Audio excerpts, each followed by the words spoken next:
How to delete all liked videos on YouTube at once. Hello everyone, welcome to this channel. I'm Emily and I'm here to help you out today. So without any delay, let's get started. So first of all, launch the YouTube application on your device. Make sure that you're logged into your account. After that, go to your profile at the bottom right corner of the screen. Then here you can see the playlist over here. Now tap on view all and here you can see the liked videos. So here you can see all the videos that you have liked. Now in order to delete the liked videos, you cannot delete all the videos at once.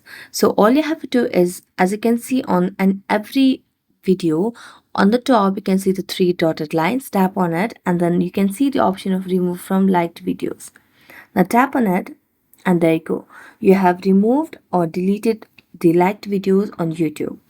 So thank you so much for watching this video. If you enjoyed watching it, don't forget to like, subscribe and hit the bell notification for more updates. That's it for today and see you next time.